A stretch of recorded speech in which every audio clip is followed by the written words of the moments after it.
Silakan duduk Bapak Ibu sekalian, semuanya shalom, apa kabarnya? Ya, senang sekali sore hari ini boleh bersama-sama kembali dengan Bapak Ibu semuanya ya. Sebelum kita mendengarkan firman Tuhan, minggu lalu kami sudah umumkan bahwa Bapak Herman Suatan telah dipanggil pulang ke rumah Bapak di sorga, dan kemarin hari Selasa sudah dimakamkan, dan hari ini ada di tengah-tengah kita, ada keluarga almarhum ini, yaitu Ibu Diana dan putrinya yaitu Sata. Ya, boleh bangkit berdiri Ibu dan Satan, ya luar biasa ya.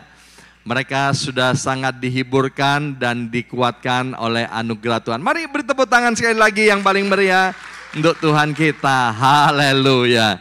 Bapak Ibu sekalian, tema kita untuk sepanjang bulan September ini adalah pertumbuhan, dan tema besar kita untuk tahun 2024 adalah tahun penuaian ya. Ada dua hal yang berbahaya, yaitu yang pertama diabetes dan yang kedua adalah asumsi.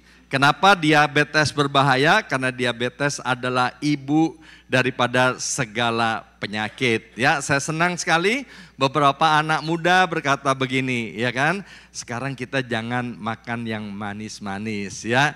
Sekali-sekali bolehlah makan dessert seperti malam ini. Yang kedua, asumsi. Mengapa dia berbahaya? Karena asumsi adalah ibu dari segala kesalahan. Ada dua cara menghadapi masalah. Yang pertama, menghindarinya atau menghadapinya.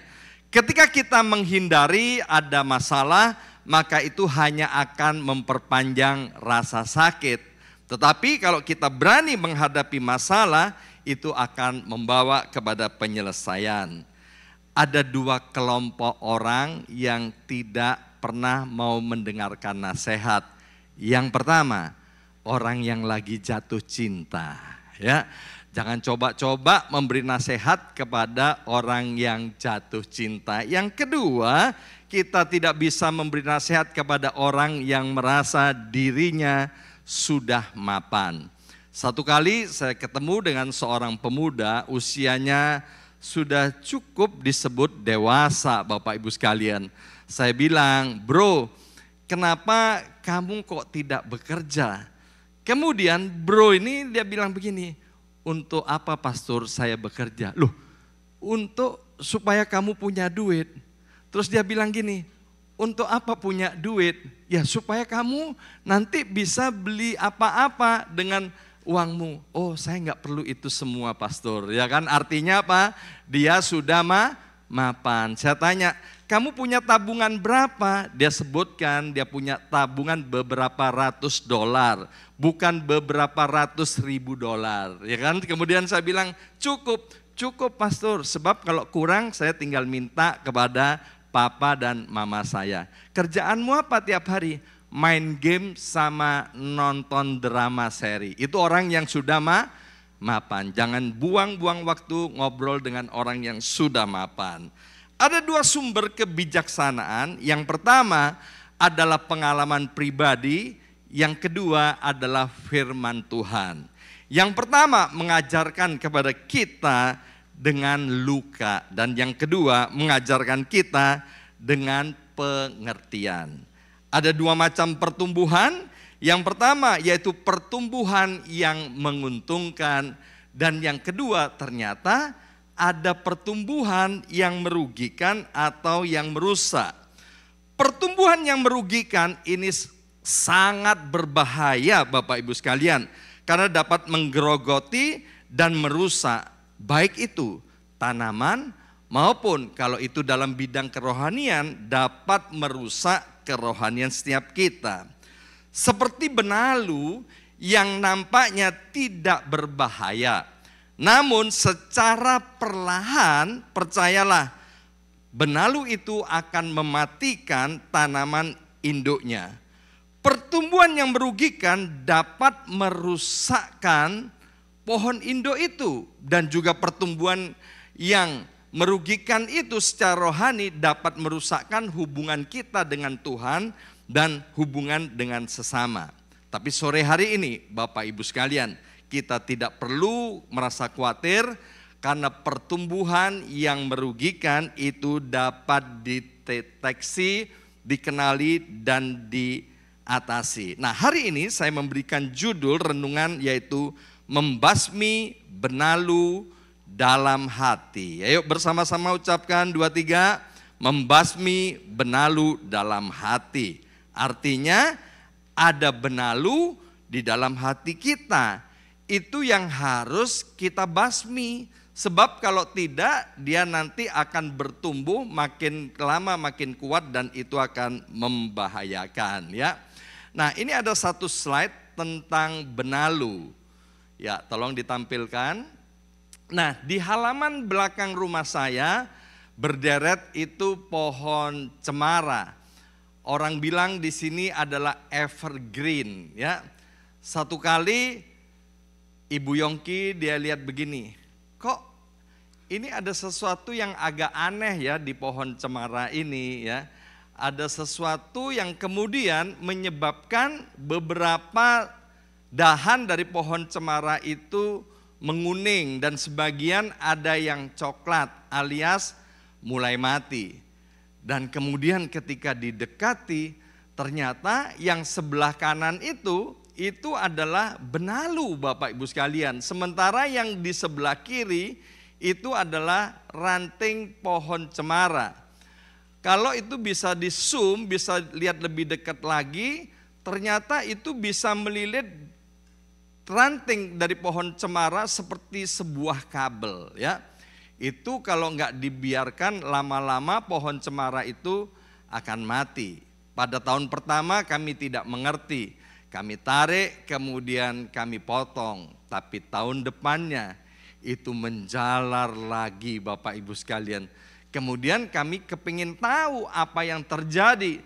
Ternyata Bapak Ibu sekalian dia punya akar yang luar biasa kuat ya.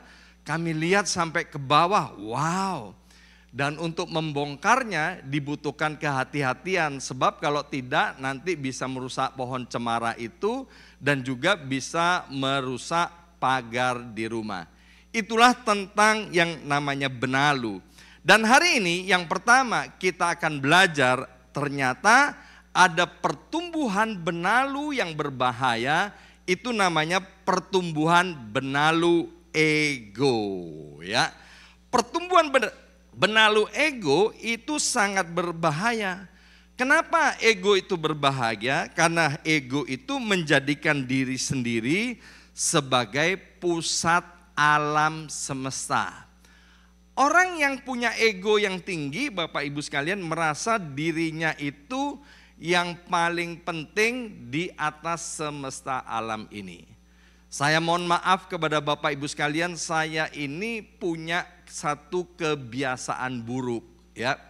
Kebiasaan buruk saya yaitu saya tidak pernah mau mengangkat telepon yang mana saya tidak mengenal nomor telepon itu. Maka itu semua yang hadir di tempat ini ya, saya kayaknya 100% itu punya nomor telepon Bapak Ibu sekalian plus tanggal lahirnya. Kalau tahun lahirnya karena ada sesuatu yang rahasia mungkin saya nggak punya ya. Jadi kalau antara misalnya Bapak Ibu telepon saya pasti tahu karena di situ akan keluar nomornya. Nah, beberapa hari yang lalu ada beberapa kali miss call, tapi saya nggak angkat karena saya nggak kenal. Dan kemudian dia kirim SMS dan di SMS-nya juga nggak ada profile picture-nya ya. Dan kemudian saya tanya, dia bilang begini, "Shalom Pastor Yosua, saya telepon Anda beberapa kali, kenapa kok tidak diangkat?" Terus saya balas, "Shalom juga, mohon maaf, saya belum tahu siapa Anda. Boleh tahu siapa namanya dan saya akan menelpon Anda." Tapi dia nggak balas, rupanya marah dia, egonya lebih besar ya. Mari kita lihat Yakobus pasal 3 ayat yang ke-16. Dia pikir ya semua orang di seluruh dunia ini tahu dan hafal nomor teleponnya. Yakobus pasal 3 ayat yang ke-16. Sebab di mana ada iri hati dan mementingkan diri sendiri. Bersama saya ucapkan mementingkan diri sendiri. 2, 3, mementingkan diri sendiri. Di situ ada kekacauan dan segala macam perbuatan jahat. Nah, perhatikan yang diberi stabilo warna hijau Bapak Ibu sekalian. Mementingkan diri sendiri dan segala macam perbuatan jahat itu adalah seperti mata uang yang tidak bisa dipisahkan, ya. Jadi orang yang punya ego yang tinggi Bapak Ibu sekalian, yang dipikirkan adalah aku, diriku, dan saya, maka dari sanalah akan muncul segala macam perbuatan jahat. Bapak Ibu boleh sebutkan macam-macam perbuatan jahat. Itu sumber utamanya ada pada mementingkan diri sendiri atau ego. Dalam terjemahan sederhana Indonesia, Yakobus pasal 3 ayat 16 tadi berbunyi begini. Karena kalau kamu masih iri hati dan mementingkan diri sendiri, berarti hidupmu masih kacau. Pernah lihat nggak orang yang hidupnya kacau sampai hari ini? Itu karena orang yang demikian mementingkan diri sendiri. Dan ayat ini berkata, dan kamu masih bisa melakukan kejahatan apa saja. Jadi orang yang mementingkan diri sendiri, dia nggak segan-segan untuk melakukan berbagai macam kejahatan. Ego yang bertumbuh tanpa kendali itu ibarat virus Bapak Ibu sekalian, yang bisa memperdaya diri kita dan kemudian akhirnya akan membuat kita mengalami kematian atau kehancuran, ya. Kita tahu Bapak Ibu sekalian, kapal yang sedang berlayar di lautan, kalau ada kebocoran, meskipun bocornya itu bocor halus Bapak Ibu sekalian, kalau itu tidak segera ditangani, maka lama-kelamaan kapal betapa besar dan kuatnya itu pasti tenggelam. Demikian juga Bapak Ibu sekalian, ketika orang mementingkan diri sendiri, egonya begitu tinggi, ya dia nggak peduli dengan orang lain, itu kalau nggak segera ditangani, maka dia nggak akan punya masa depan yang baik, masa depannya akan hancur. Tuhan punya rencana buat setiap kita, yaitu masa depan yang cerah, masa depan yang penuh pengharapan. Tuhan mau hidup kita hari ini lebih baik dari hari kemarin, dan hari yang akan datang itu lebih baik daripada hari ini. Saul, raja pertama Israel, diangkat oleh Tuhan, dipilih oleh Tuhan sendiri Bapak Ibu sekalian. Dan kemudian dia menjadi raja yang luar biasa. Waktu satu kali orang Israel harus berhadapan dengan orang Filistin. Di situ ada tokohnya yang bernama Goliat. Saul memiliki pasukan yang luar biasa, yang hebat, tentara yang banyak. Tapi dia tidak berani menghadapi taktik perang yang diberikan oleh orang-orang Filistin. Maka kemudian muncullah seorang anak muda yang masih imut-imut, Alkitab bilang masih kemerah-merahan. Dia bukan anggota tentara kerajaan Israel. Dan kita tahu dengan singkat cerita oleh pertolongan Tuhan, penyertaan Tuhan, di mana Tuhan memberkati Daud yang imut-imut ini, Goliat bisa dikalahkan. Dan kemudian orang-orang Israel, para ibu-ibu menaikkan nyanyian, Daud mengalahkan berlaksa-laksa dan Saul mengalahkan beribu-ribu. Maka kemudian panaslah hati Saul. Dia lupa bahwa yang menjadi raja adalah Saul. Dan akibatnya apa? Kita tahu Bapak Ibu sekalian, Dia mementingkan diri sendiri. Seharusnya dia bilang sama Daud, Kamsya, Kamsya Daud, terima kasih banyak. Ya Tuhan sudah kirim kamu menjadi alat Tuhan untuk supaya orang Israel tidak dipermalukan. Tapi Saul bereaksi salah, Bapak Ibu sekalian. Dan kita tahu kemudian apa yang terjadi. Saul ditolak menjadi raja Israel. Dan kemudian hidupnya hancur, ya, dan kemudian anak-anaknya semuanya hidupnya pada kacau, ya.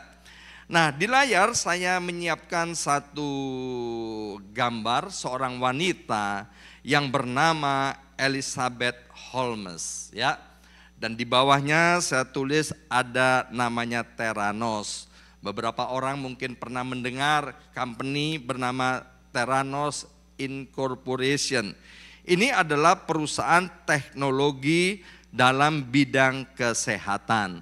Perusahaan ini didirikan oleh Elizabeth pada waktu Elizabeth masih berusia 19 tahun. Dimulai pada tahun 2003, Bapak Ibu sekalian, ya.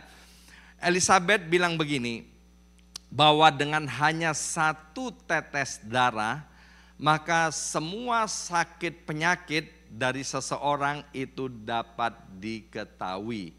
Dan kemudian dia membuatkan testimoni dan kemudian menyampaikan laporan-laporan ilmiah.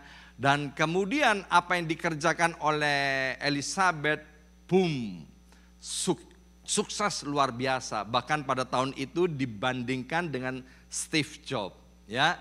Orang-orang bilang bahwa nanti Apple akan dikalahkan oleh perusahaan Theranos ini. Dan kemudian banyak investor menaruh uangnya kepada perusahaan Theranos ini. Dan kemudian pada puncak kejayaannya, yaitu Theranos berhasil menghimpun dana dan nilai perusahaannya jadi melejit, Bapak Ibu sekalian. Dia punya nilai dari perusahaan itu yaitu 9 miliar US dollar. Wow. Ya, 9 juta US dollar aja banyak banget. Ini 9 miliar US dollar. Tetapi pada tahun 2014, 11 tahun kemudian setelah perusahaan ini berdiri, orang-orang mulai curiga. Dan secara diam-diam perusahaan ini dan teknologi yang diketemukan ini diselidiki, Bapak Ibu sekalian, oleh The Wall Street Journal, ya. Dan ternyata didapati bahwa semua yang dilakukan oleh Elizabeth ini merupakan kebohongan semata-mata. Dan kemudian Elizabeth ditangkap dan kemudian disidangkan. Dan terbukti bahwa semua yang disampaikan itu adalah bohong semuanya. Demi apa itu dilakukan? Demi egonya, mementingkan diri sendiri. Dia tidak mikirkan kesehatan orang lain. Akibat daripada penemuan Elizabeth yang diproklamasikan ini, maka banyak orang-orang yang seharusnya bisa ditolong, tapi kemudian meninggal dunia gara-gara penemuan menyesatkan dari Elizabeth. Dan kemudian pada tahun 2018 perusahaan Theranos ini ditutup dan kemudian Holmes dijebloskan ke dalam penjara dan dia dihukum 11 tahun 3 bulan. Masa depannya hancur, nama baiknya rusak. Filipi pasal 2 ayat 3 sampai dengan yang keempat, di dalam terjemahan sederhana bahasa Indonesia berkata begini, apa saja yang kalian masing-masing lakukan tidak boleh mementingkan kepentinganmu sendiri atau menonjolkan dirimu. Ya, Alkitab dengan jelas berkata bahwa tidak ada yang ada pada kita yang tidak berasal daripada Tuhan. Roma 11:36 berkata, segala sesuatu itu datang dari Tuhan, oleh Tuhan dan untuk Tuhan. Tapi Elizabeth Memakai semuanya itu untuk kemuliaan dirinya, untuk kepuasan dirinya. Dikatakan ayat ini, tetapi utamakanlah kepentingan setiap saudara seiman daripada kepentinganmu sendiri. Dan tetap rendah hati. Janganlah kamu hanya sibuk memikirkan keperluanmu sendiri, tetapi pikirkanlah juga keperluan orang lain. Termasuk investasi bodong, ya kan? Orang yang melakukan investasi bodong yang dipikirkan apa? Aku, diriku dan saya, cuan, ya. Yang penting aku untung, kalau orang lain buntung, emangnya gua pikirin, ya. Nah, jangan sampai Bapak Ibu sekalian terjadi kepada jemaat BMC New York. Kemarin waktu kami ngobrol-ngobrol dengan beberapa orang, tiba-tiba ada yang nyeletuk begini, kamu ketawanya kok kayak mak lampir ya. Terus saya bilang, no, di BMC New York nggak boleh bilang begitu, ya kan?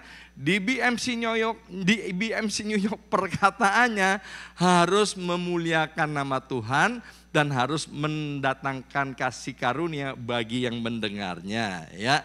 Jadi bagaimana Pak cara mengendalikan benalu yang namanya ego? Ayat ini mengajarkan kepada kita yaitu tentang kerendahan hati. Jadi kita harus Bapak Ibu sekalian dengan rendah hati. Gimana mempergunakan kerendahan hati itu? Yaitu untuk melayani Tuhan dan melayani sesama dengan tulus hati. Ya, kita nggak boleh melayani Tuhan dan melayani sesama dengan maksud ada udang di balik rempeyek. Biarlah soal rempeyek itu urusan bos sugeng yang ada di belakang, ya. The big boss itu adalah juragan rempeyek. Jadi kalau ada udang di balik rempeyek urusan dia, ya. Tapi urusan kita Bapak Ibu sekalian, kita melayani Tuhan dan melayani sesama dengan tulus hati dan kerendahan hati. Kalau kita melayani tapi Bapak Ibu sekalian ada maksud egois di balik semuanya itu namanya perbuatan jahat. Termasuk, mohon maaf, seorang suami berbuat baik kepada istrinya kalau ada maunya saja, itu termasuk perbuatan jahat, termasuk egoisme. Maka kemudian terjadi kekacauan. Sebaliknya, ibu-ibu juga begitu. Ya kan, kalau mau minta dibelikan sesuatu ya baik banget ya. Tadi siang tiba-tiba istri saya bilang, yang, wih kenapa ya kan, yang ya, kenapa? Tolong yang belikan ini apa? Ini, banyak banget ya kan. Tapi istri saya selalu baik dari dulu, sekarang, dan selama-lamanya ya. Ada maunya, nggak ada maunya. Istri saya adalah wanita yang berhati emas ya. Buat ibu-ibu ya, kalau kita baik kepada suami gara-gara kita ada maunya minta dibeliin tas. Kalau Bu Yongki nggak pernah kepengin dibeliin tas ya kan. Paling dia kepengin dibeliin apa Pak? Ah itu dia. Paling dia kepingin dibeliin apa? Wajan, sutil, mangkok. Bapak Ibu sekalian, waktu saya lihat saya beliin semua. Nggak sampai $30 Bapak Ibu sekalian. Dia memang istri yang luar biasa. Yang kedua yang berbahaya yaitu pertumbuhan benalu yang namanya dosa. Dosa, Alkitab Perjanjian Baru ditulis dalam bahasa Yunani yaitu hamartia. Apa itu dosa? Dari pengertian hamartia yaitu meleset dari sasaran. Jadi segala sesuatu yang tidak senada dengan sorga, segala sesuatu yang tidak sesuai dengan Alkitab dan firman Tuhan, itu disebut dengan dosa. Dan kalau dosa ini tidak segera ditangani Bapak Ibu sekalian, itu akan membawa kepada kebinasaan. Seperti yang ditulis di dalam kitab Roma pasal 6 ayat yang ke-23. Sebab upah dosa ialah maut. Ayo sama-sama ucapkan dengan suara keras 23. Sebab upah dosa ialah maut. Lebih keras lagi 23. Sebab upah dosa ialah maut. Salomo sangat-sangat berterus terang. Dia bilang begini, yang namanya dosa itu enaknya luar biasa. Di dalam kitab Amsal ditulis begini, ya kan? Roti yang dimakan dengan sembunyi-sembunyi itu hauce sencingping, ya kan? Air curian itu manis rasanya. Kalau dosa itu enggak enak, kalau dosa enggak nikmat, Bapak Ibu sekalian, enggak ada orang yang berbuat dosa. Mengapa orang suka berbuat dosa? Karena dosa itu menawarkan kenikmatan pada awalnya. Tapi dosa tidak pernah berterus terang, akibatnya itu akan mendatangkan maut. Maka itu Bapak Ibu sekalian, semua yang hadir di tempat ini, saya tahu Bapak Ibu adalah orang suci, orang yang kudus, orang yang tidak pernah berbuat dosa. Saya adalah orang yang pernah hidup dalam dosa, Bapak Ibu sekalian. Please jangan ulangi apa yang saya kerjakan. Itu benar-benar membawa kepada maut. Keluarga hancur, ekonomi hancur, nama baik hancur, karir hancur, pelayanan hancur. Ya, kenapa? Itu adalah upah daripada dosa.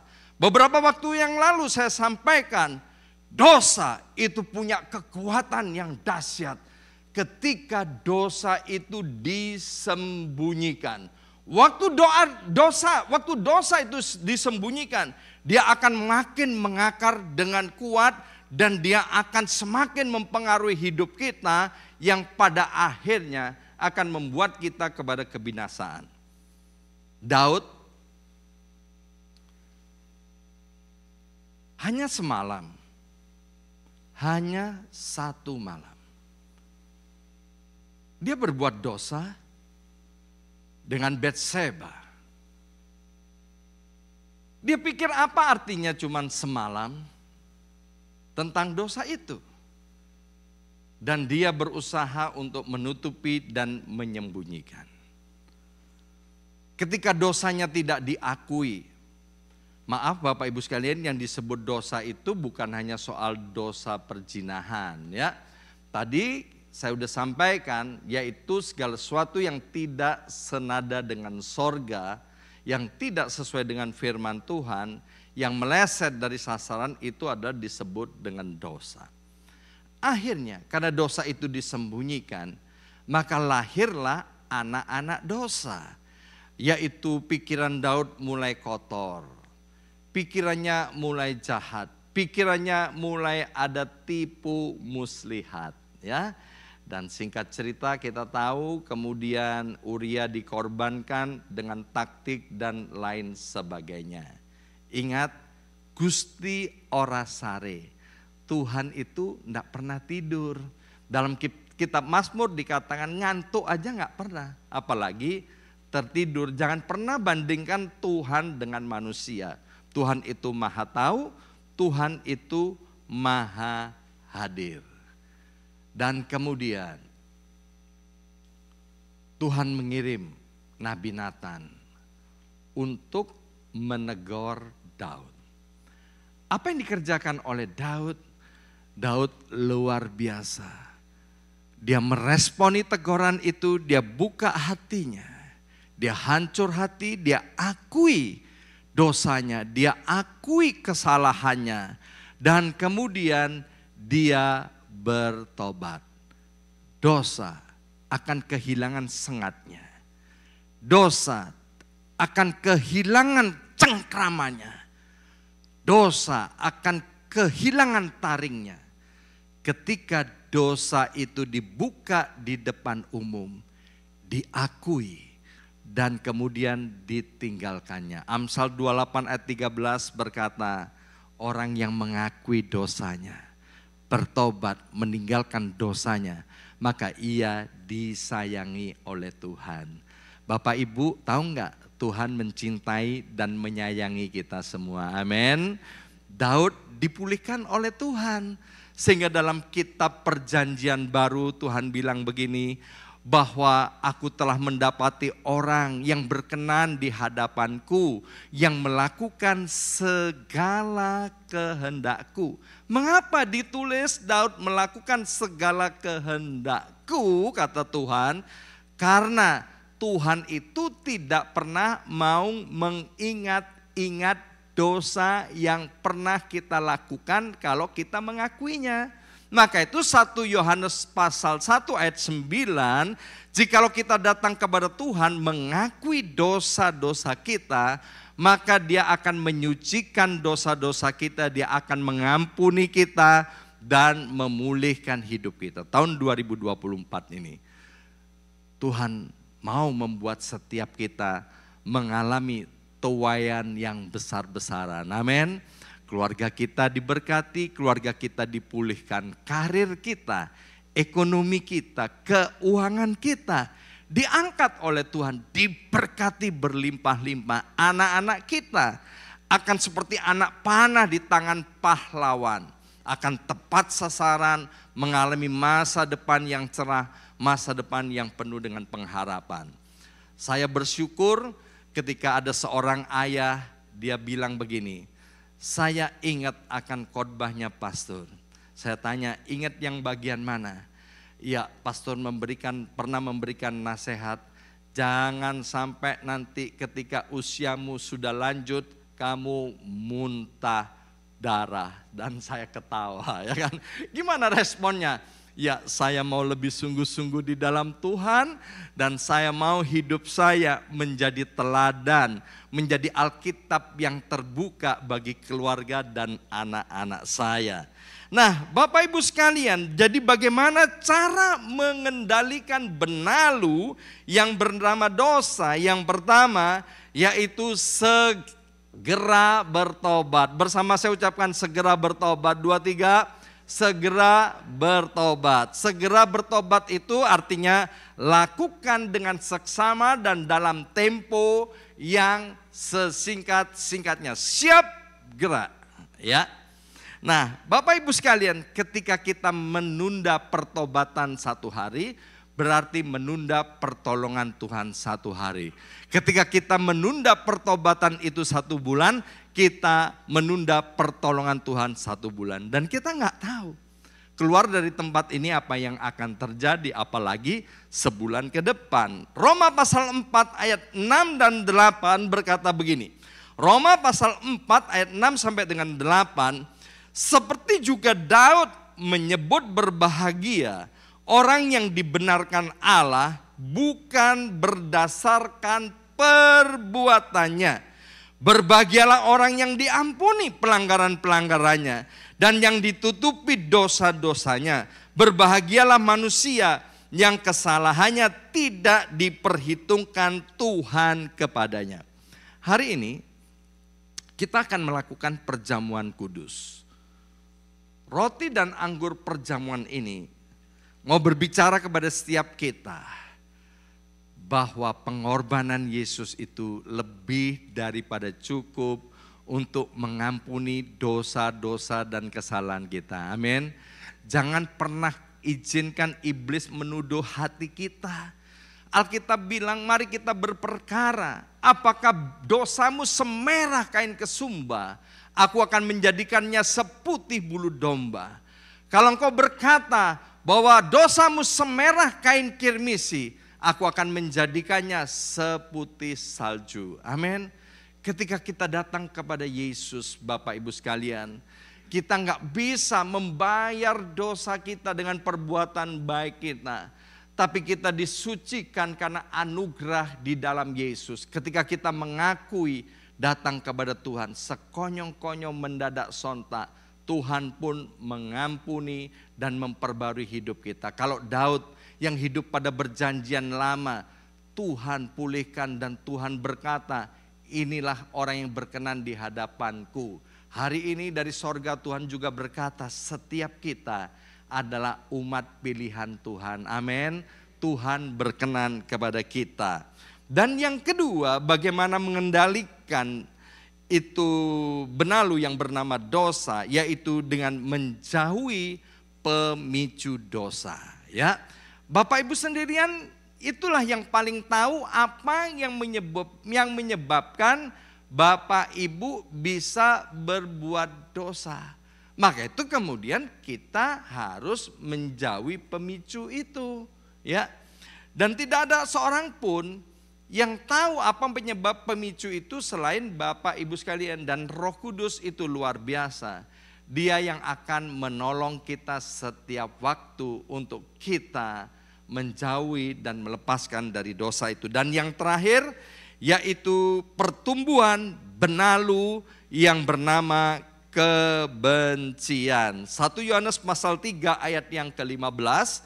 1 Yohanes 3 ayat yang ke-15, setiap orang yang membenci saudaranya. Perhatikan ayat Alkitab ini berkata adalah seorang pembunuh. Wow. Membenci, kata Alkitab itu sama dengan membunuh. Dan kamu tahu bahwa tidak ada seorang pembunuh yang tetap memiliki hidup yang kekal di dalam dirinya. Ingat, membenci itu sama dengan pembunuh. Membenci, dia pasti masuk neraka. Orang yang hidup dalam kebencian itu pasti masuk neraka. Karena ayatnya sudah mengatakan demikian. Membenci itu sama dengan menyimpan kesalahan orang lain. Kalau kita menyimpan sesuatu, maka sesuatu itu akan menjadi milik kita. Kalau maaf, misalnya ada orang membuang sampah di halaman rumah kita, dan kita jijik dengan sampah itu, kita muak. Tetapi ketika kita tidak mau membuang sampah itu, tetapi kita masukkan ke dalam rumah, kita simpan, supaya orang tahu bahwa sampah yang dibuang itu adalah menjijikkan, saya mau simpan. Saya akan tunjukkan kepada banyak orang bahwa ada seseorang telah membuang sampah di halaman rumahku. Maaf Bapak Ibu sekalian, orang begini mungkin perlu ditanya, obatnya udah diminum atau belum? Yang namanya sampah, please Bapak Ibu sekalian jangan disimpan, tapi buanglah. Waktu saya tinggal di dekat gereja sini, rumah di Rego Park, saya pernah ceritakan ini. Satu pagi ketika saya keluar rumah untuk olahraga pagi, Bapak Ibu sekalian, setelah sejam kemudian saya pulang ke rumah.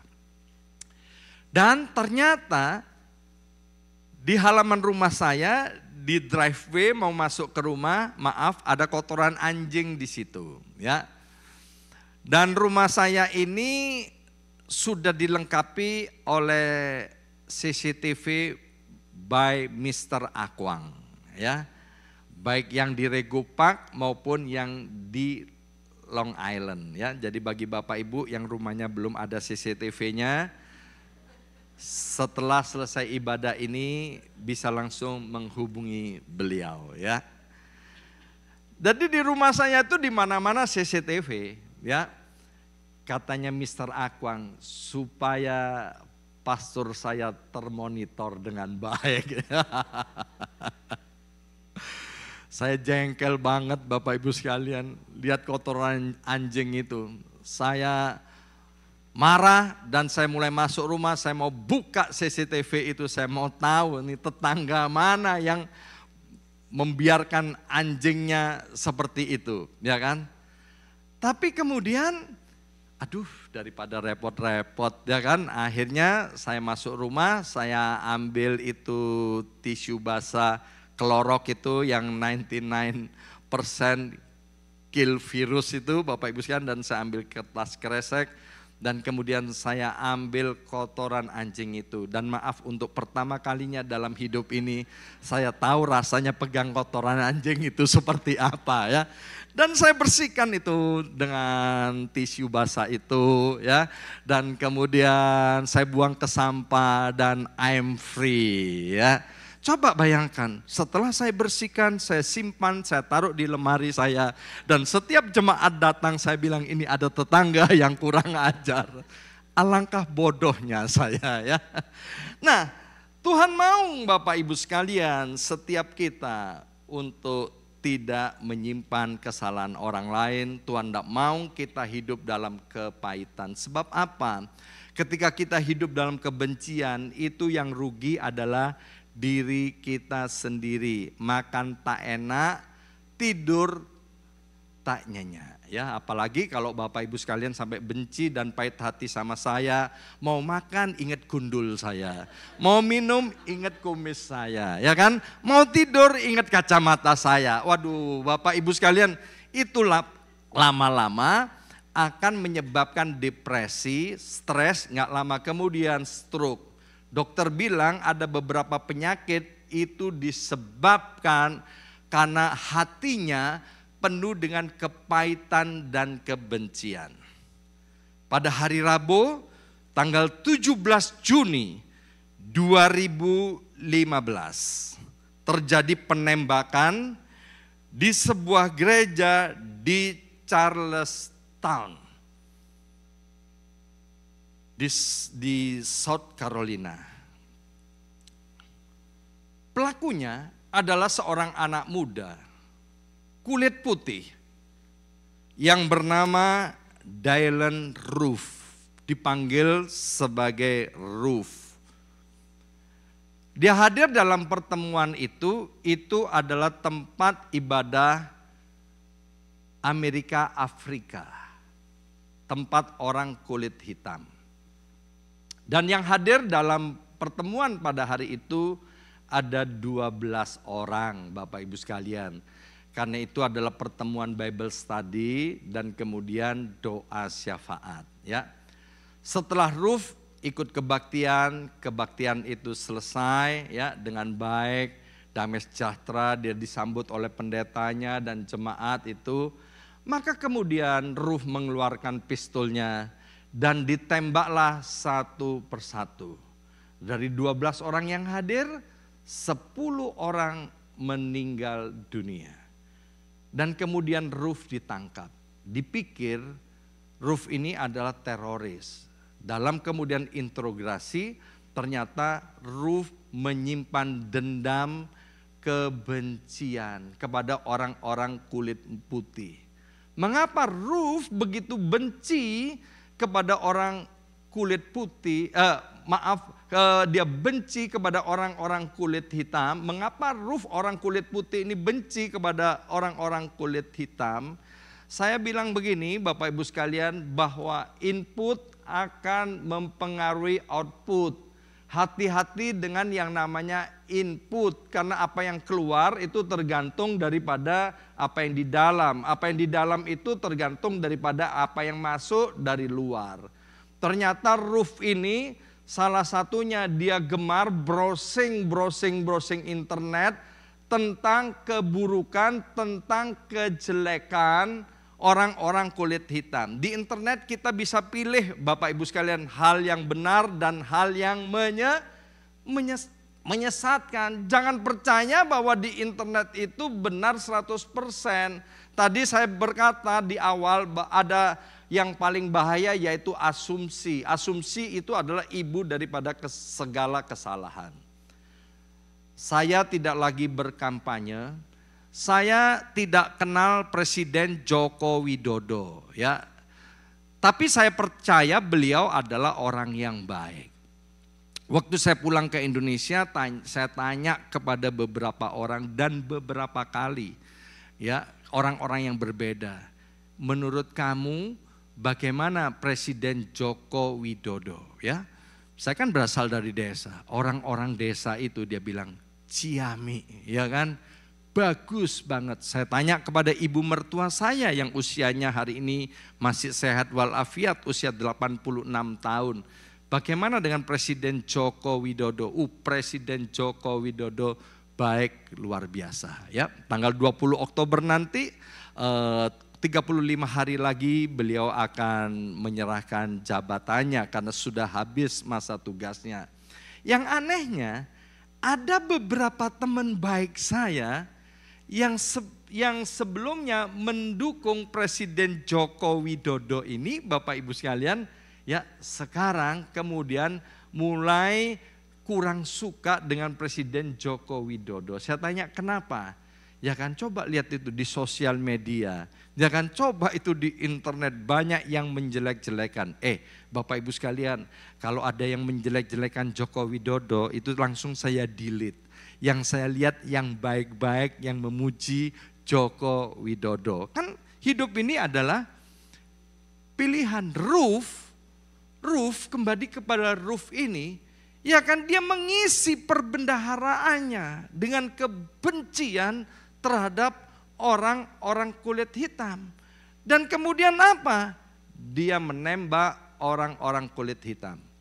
Dan Ruf ditangkap dan kemudian disampaikan beberapa tuduhan dan telah divonis untuk menjalani hukuman mati.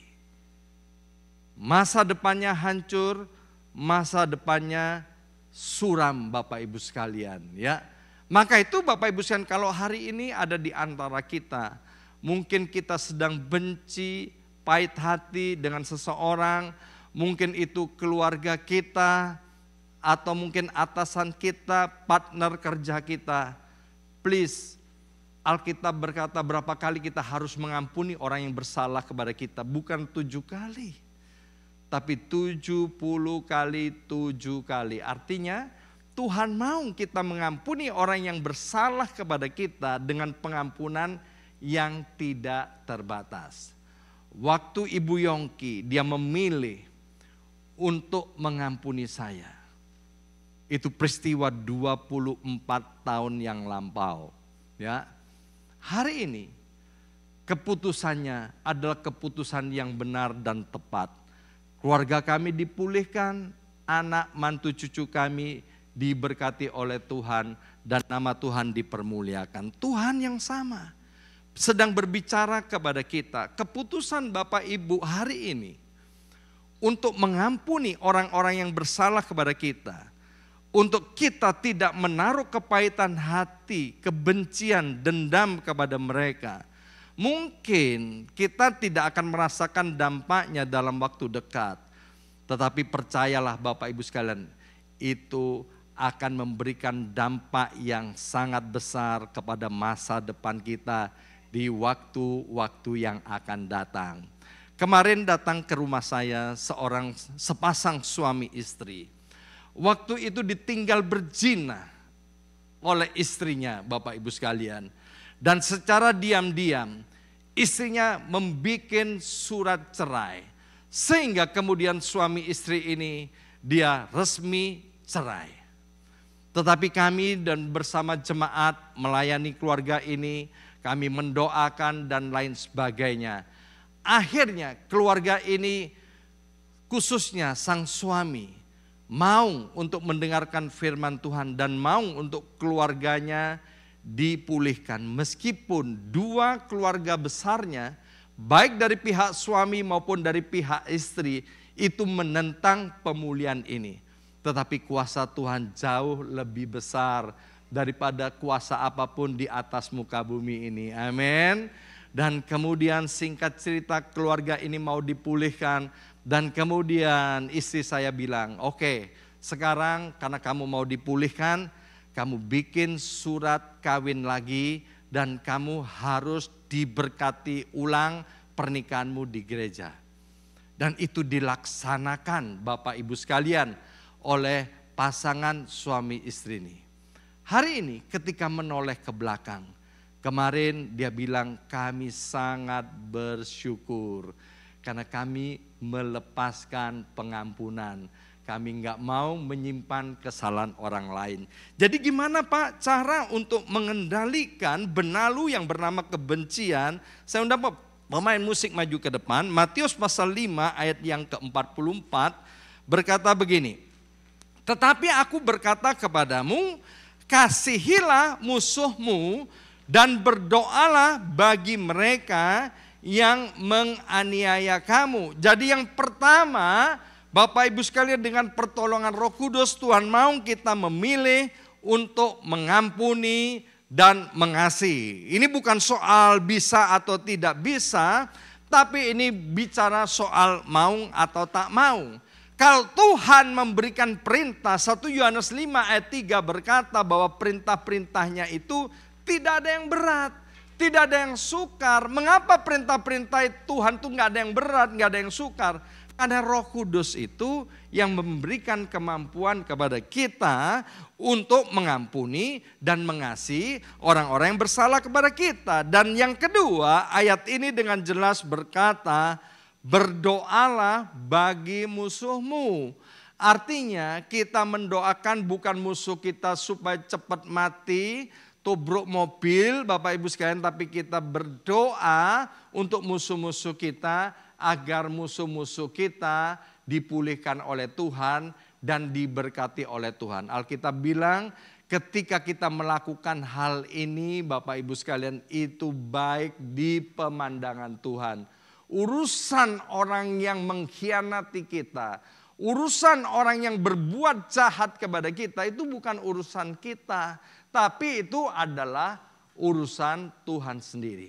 Hari ini Bapak Ibu sekalian, ayo kita kendalikan pertumbuhan daripada benalu yang ada di dalam hati kita. Kita harus membasminya. Sehingga hanya pertumbuhan yang baik, pertumbuhan yang menguntungkan terjadi dalam hidup kita. Sehingga kita akan tertawa melihat hari depan. Sebab apa? Hari depan yang baik itu adalah bagian setiap kita. Mari kita bangkit berdiri.